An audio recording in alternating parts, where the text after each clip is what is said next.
Latest updates ఎప్పటికప్పుడు పొందడానికి big TV WhatsApp channel follow అవ్వండి. లింక్ డిస్క్రిప్షన్ లో ఉంది. గురుగారు, తదుపరి అన్నప్రాసన. మరి అమ్మాయికి కానీ అబ్బాయికి కానీ ఏ నెలలో అన్నాన్ని తినిపించాలంటారు? దానికి ఉన్న పద్ధతి, ఆ వివరాలు తెలియచేయండి. అమ్మ, అన్నప్రాసన అత్యంత ప్రధానమైన సంస్కారం. ఇదంతా శిశువు ఆరోగ్యానికి సంబంధించింది.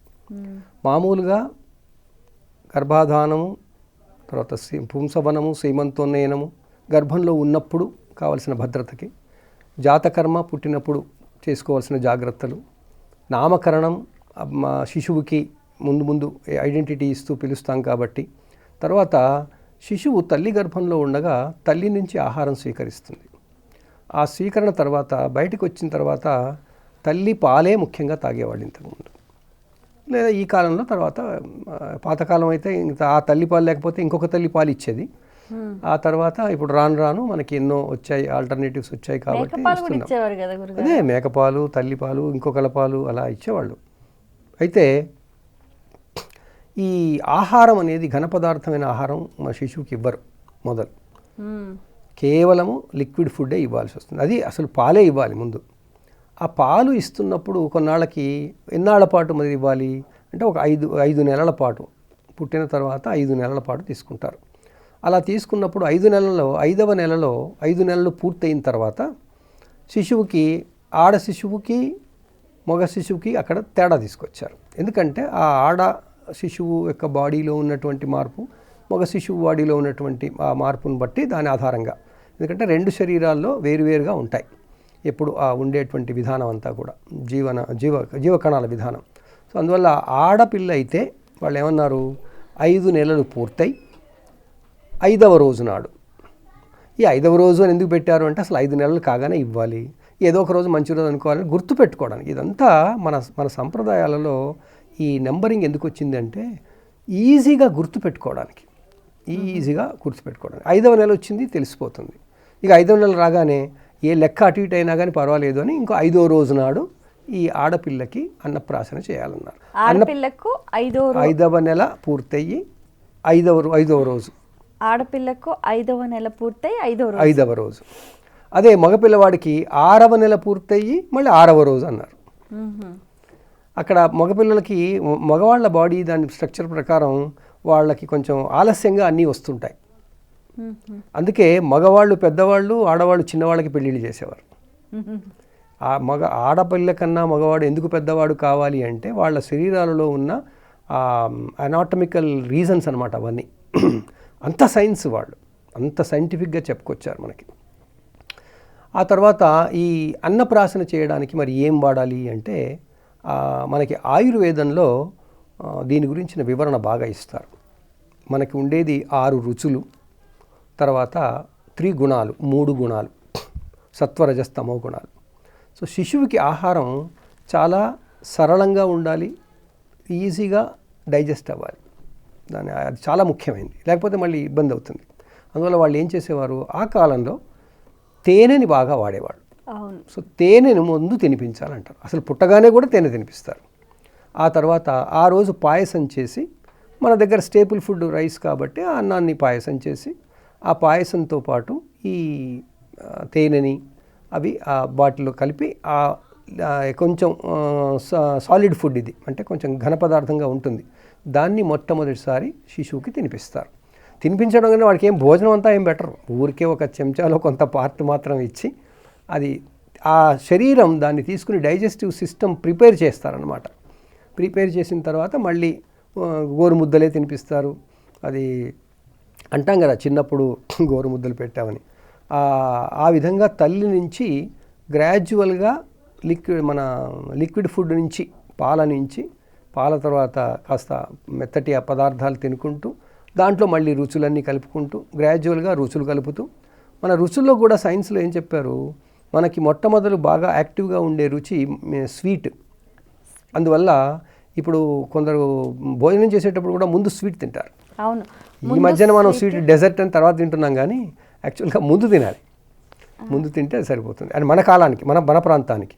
బహుశా గుజరాత్ ప్రాంతంలో వాళ్ళకి తర్వాత తింటే అరుగుతుందేమో తెలియదు మనకి, కానీ తర్వాత వాళ్ళు పాపడ తింటారు, అది కూడా ఉంది. సో ఇదంతా మన డైజెస్టివ్ సిస్టమ్ని మన పదార్థాలతో దాన్ని సమన్వయం చేసుకోవడానికి మాత్రమే ఇది.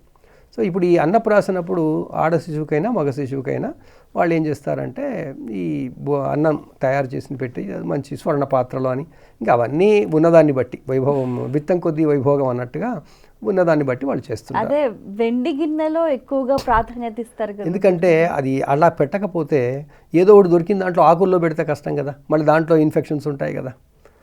ఆ కారణంగా మంచిగా వెండి గిన్నెలో పెట్టమన్నారు. ఎందుకు వెండికి మళ్ళీ ఈ గుణాలు ఉన్నాయి కదా, శక్తి ఉన్నా మనకి ఆరోగ్యానికి సంబంధించి ఉంటుంది. దానికి ఆయుర్వేదంలో వెండికి ఉంది, బంగారానికి ఉంది. వాటిని తినాలంటారు. వాటిని బంగారాన్ని తినడము వెండి తినడం అంటే మనకి తెలియదు అసలు, కానీ తింటుంటాం మనం. తినడం ఎలాగంటే ప్లేట్లలో తినమన్నారు. సో అందువల్ల వెండి గిన్నెలో పోసి ఆ పాలని వాటిని పరమాన్నం చేసి తినిపించమంటారు. తినిపిస్తున్నప్పుడు మరి తల్లికి తండ్రికి దగ్గర వాళ్ళందరూ ఉండాలి. అందువల్ల తల్లి దగ్గర వాళ్ళు ఉండరు, ఇక్కడ ఇంట్లో ఉండరు, వాళ్ళు వేరే ఊళ్ళలో ఉంటారు. అందువల్ల వాళ్ళని ఎవరు తీసుకురావాలి అంటే తల్లికి తండ్రి కానీ తల్లికి సోదరులు కానీ, అందువల్ల మేనమామలు రావాలి అంటారు అట్లా. సో మేనమామలు వచ్చి తినిపించాలని, అంటే ఆ కలిసికట్టుగా ఉండడం కొరకు, అనుబంధాలు ఉండడం కొరకు వాళ్ళు ఎన్ని రకాల సూత్రాలు పెట్టారో మనకి ఇప్పుడు అర్థమవుతుంది. ఆ విధంగా మేనమామలు వచ్చి తినిపించాలని. ఎందుకంటే ఇద్దరి మధ్య ఇంటిమెసీ పెరుగుతుంది. వాళ్ళ శిశువులను చూస్తారు, తర్వాత వీళ్ళు వాళ్ళని కేర్ తీసుకోవాలి కాబట్టి ఇవన్నీ అలా ఆ విధంగా వచ్చినవే ఆ సూత్రాలు. ఆ విధంగా పిల్లవాడికి పిల్లకి అంటే అమ్మాయికి అబ్బాయికి ఇలా వేరువేరుగా పెడతారు. ఇంకొకటి ఏం చేస్తారు అప్పుడు అంటే వాళ్ళు వినోదానికి అనుకోవచ్చు, లేదా పిల్లల యాప్టిట్యూడ్ టెస్ట్ తీసుకుంటారు. అవును, అదే అడుగుదామని అనుకుంటున్నాను. వాళ్ళకు అన్నం గిన్నెతో పాటుగా ఒక పెన్ను, ఒక బుక్కు, ఒక కత్తి, ఇలా రకరకాల వస్తువులు పెట్టి అందులో వాళ్ళు ఏది అందుకుంటారో చూసి వీళ్ళు పెద్ద అయిన తర్వాత దానికి సంబంధించినవి చేస్తారని. అంటే యాప్టిట్యూడ్ టెస్ట్ అది. అంటే వాళ్ళ మనస్సుల్లో ఏముంటుంది, సాఫ్ట్ థింగ్స్ పుస్తకం చూసి, యాక్చువల్గా ఇప్పుడున్న ప్రకారం అప్పుడు ఉండేవి కావు. పుస్తకం అని తెలియదు వాళ్ళకి. అలా అసలు మేధస్సుతో కాదది. ఒక కొన్ని మన వాళ్ళు ముందర పెడితే ఆ దేని టచ్ చేస్తారు. అందుకోసం అది కేవలం పుస్తకాలు ఎందుకు పెట్టారంటే దాని ద్వారా మనకి దీని ద్వారా చదువు కోసం వెళ్ళొచ్చు అని వీళ్ళ ఇంటర్ప్రిట్ చేయడానికి. కానీ నిజానికి అలా కాదు. వాళ్ళ యాటిట్యూడ్ టెస్ట్ చేయడానికి కొన్ని వస్తువులు పెట్టాలి. చాలా పాతకాలంలో చాలా రకాలుగా పెట్టేవాళ్ళు. రాను పుస్తకాలు అయ్యాయి, పెన్నులు అయ్యాయి. అసలు పెన్ అనేది ముందు లేనే లేదుగా. సో పెన్ అనేం కాదు, వాటిని బట్టి వాళ్ళ టెస్ట్ చేసుకోవడానికి. దాని తర్వాత అవుతుందని, అది ఎంతవరకు తర్వాత అయ్యిందో లేదో మళ్ళీ మనకు తెలియని కూడా తెలియదు. ఏమైనా అప్పుడు ఫోటోలు తీసుకోవడం, ఇది పట్టించుకోవడం వదిలేసి తర్వాత ఫోటోలు కూడా చూడరు ఎవరు. ఫోటోలు తీసుకోవడం వరకే. అంతే. ఆ తర్వాత ఇది అడిషనల్ ఇది చేసేస్తారు. ఈ విధంగా మనకి అన్నప్రాసన ఆ తినిపించే పదార్థం ద్వారా డైజెస్టివ్ సిస్టంలో వాళ్ళకి ప్రాపర్గా ఉండాలి అని, మెయిన్గా జీర్ణ ప్రక్రియ ఆరోగ్యంగా ఉండాలి, ఆరోగ్యవంతంగా ఉండాలి అని అన్నప్రాసన చేయిస్తారు. ఇక తర్వాత అన్నం పెట్టడం ఆరంభిస్తారు. గ్రాడ్యువల్గా పాలని తగ్గిస్తారు. అయినా సంవత్సరం పాటు తల్లిపాలు తాగితే మంచిది అంటారు. అలా తల్లిపాలు తాగుతూ సంవత్సరం తర్వాత వాళ్ళకి గట్టి పదార్థాలు తినడం మొదలు పెడతారు. అట్లా అన్నప్రాసన అయిన తర్వాత మొట్టమొదటిగా స్వీట్, ఆ తర్వాత ఇంకేవేవి తినిపించవచ్చు అంటారు? పెరుగన్నం. ఇప్పుడు అన్నీ సాఫ్ట్గా ఉండాలి. లోపల లివర్ని ఎక్కువగా ఇబ్బంది పెట్టి ఉండకూడదు. కారం పెట్టకూడదు, అసలు కారం పెట్టరు. అది కారం పెట్టనేకూడదు. ఆ తర్వాత ఈ చేదు ఏం పెట్టరు. ఇవన్నీ మళ్ళీ ఉగాది నాడు ఎలాగో తినిపిస్తారు, అవన్నీ జరుగుతాయి. కానీ మామూలుగా తీపి, తర్వాత సాఫ్ట్గా ఉండే పాల పదార్థాలే పెడతారు. నెయ్యిని కూడా ఎక్కువ ఇవ్వరు. తర్వాత పెరుగు కొంచెం ఇస్తారు. పెరుగన్నం పెరుగు కూడా మొదటి రోజు పెట్టరు, తర్వాత పెడతారు. తర్వాత కొంతమంది పెరుగులో ఇలా అరటిపండు వేయడం, తర్వాత పెరుగులో మామిడి పండు, అసలు ఇవన్నీ వేయకూడదమ్మా. తర్వాత మనకి లభిస్తున్నాయి కాబట్టి వేస్తూ పోతున్నాం. కానీ వాళ్ళ డైజెస్టివ్ సిస్టమ్ ఎలా ఉండాలో ఇంపార్టెంట్ కదా మనకి. అవును. వెనకటికి చెప్పేవాళ్ళు ఎవరు లేరు, డాక్టర్లు. ఇప్పుడు డాక్టర్లు ఉన్నారు, అప్పుడు డాక్టర్లు లేరు. సో గైడెన్స్ ఇచ్చేవాళ్ళు లేరు కాబట్టి బలం పెట్టేవారు. అంతా ఎక్కడ తింటారు, వాడు తినేదే ఒక చెంచాడు. ఆ చెంచాడులో ఎన్ని కలిస్తే ఏం లాభం? అరటిపండు కలిస్తే ఏం లాభం, యాపిల్ కలిస్తే ఏం లాభం? కొంచెమే కదా. ఆ జీర్ణకోశానికి అలవాటు చేయాలి ఘన పదార్థం అని, ఘన ఆహార పదార్థం అలవాటు చేయడం కోసం ఇది బిగినింగ్ అనమాట. ఈ పిల్లలకి ఆహారం అందించే క్రమంలో కూడా డ్రై ఫ్రూట్స్ అన్నీ, బాదం, పిస్తా, జీడిపప్పు ఇంకా వగేరా అన్నీ వేసి నెయ్యిలో వేయించి గ్రైండర్ చేసి పెడతారు. అది వేడి చేయదా? చేస్తుందమ్మా, అది చేస్తుంది. చేసిన తర్వాత ఎలాగో డాక్టర్ దగ్గరికి వెళ్తారుగా.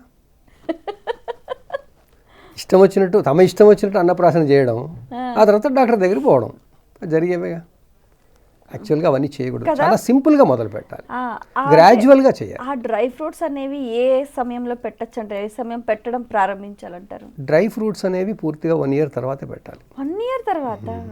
ఇప్పుడు మనకి అవైలబుల్ ఉన్నాయి, వాటిని ప్రాసెస్ చేసి ఉంటున్నాయి కాబట్టి లిక్విడ్ ఫుడ్లో ఇస్తే నష్టం లేదు. కానీ ఎందుకంటే అవన్నీ hard to digest. Okay. Dry fruits అన్నీ కూడా హార్డ్ టు డైజెస్ట్. అవి తినాల్సిన వయసులో తినడం మొదలు పెట్టాలి. ఇవి చిన్న విషయాలే అని అనుకుంటారు, కానీ ఇవే పెద్ద పెద్ద విషయాలు. ఎందుకంటే ఆ చిన్న వయసులో ఇవి పెట్టడం వల్ల, ఇప్పుడు మీరు అంటున్నారు కదా ఈ కాలంలో పిల్లలకు ఒబిసిటీ ఎక్కువ వస్తుంది. అవును. మరి పాతకాలంలో ఎందుకు రాలేదు? ఇలాంటి విషయాలు చేపట్టే వాళ్ళకి జీర్ణశక్తికి సరిపడనివి పెడుతుంటే వాళ్ళకు అవసరం లేని కొవ్వు తయారవుతుందిగా శరీరంలో. వాడికి డ్రై ఫ్రూట్స్ ఇప్పుడే పెడుతూ పోతుంటే వాడికి ఆ కొవ్వు అక్కర్లేదు. ఇప్పుడు స్వీట్ పొటాటో లాంటివి పెట్టచ్చా గురుగారు? స్వీట్ పొటాటో ఏదైనా మొదలు పెట్టకూడదు. 1 year వరకు ఇలాంటివి ఏవి పెట్టకూడదు. 1 year వరకు చాలా సింపుల్ ఫుడ్ పెట్టాలి, ఈజీగా డైజెస్ట్ అయ్యేది పెట్టాలి. తర్వాత న్యూట్రిషియస్ ఫుడ్ పెట్టాలి. వీటిలో న్యూట్రిషన్స్ మన కోసం, అవన్నీ పిల్లల కోసం కాదు. పిల్లల కోసం స్వీట్ పొటాటోలు అవన్నీ కావు. వాతం వస్తుంది, దాంతో వాతం ఉంటుంది, వాత శక్తి ఎక్కువ అవుతుంది. పెద్దవాళ్ళు తింటేనే వాతం వస్తుంది ఓకే స్వీట్ పొటాటో. అందువల్ల ఇది మనం ఒక్కసారిగా పిల్లలకు పెట్టకూడదు. పెద్దవాళ్ళు తినాలి కానీ పిల్లలకు పెట్టకూడదు. ఎలాగో తల్లిపాల నుంచి వస్తూనే ఉంటుంది వాడికి, మళ్ళీ తల్లి తింటే తల్లిపాల నుంచి వస్తూనే ఉంటుంది. అది ఇప్పుడు ఈ కాలంలో అన్నీ లభిస్తున్నాయని పెడుతున్నాం తప్పితే అది ఆ కారణంగా ఒబిసిటీ కూడా పెరుగుతుంది. ఒబిసిటీ పెరగడానికి కూడా కారణం ఆహార విధానాలే, ఆహారం పెట్టడమే, ఇలా అవసరం లేని ఆహారం పెట్టడం. For more videos like this, subscribe Big TV channel.